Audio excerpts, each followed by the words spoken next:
Tonight, there's some controversy brewing in Virginia's state capitol. An atheist lobbying group is setting up shop in Richmond.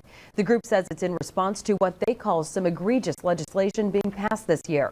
NBC 29's Derek Waller is live in the newsroom with more. Good evening, Derek. Libby, it's a debate as old as the country itself. What exactly is the proper role of religion in government? One group says there isn't one, and now they're hoping to persuade state lawmakers to see things their way.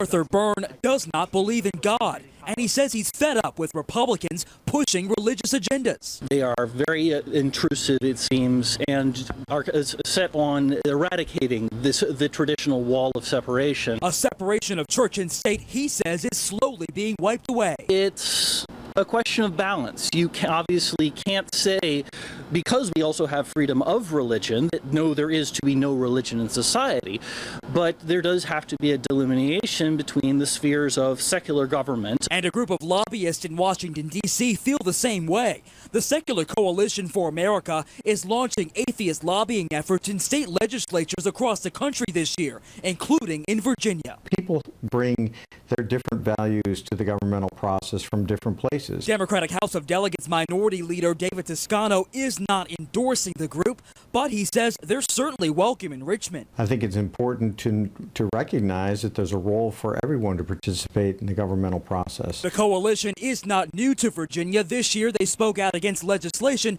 that shields religious-affiliated adoption organizations from being forced to place children with same-sex couples.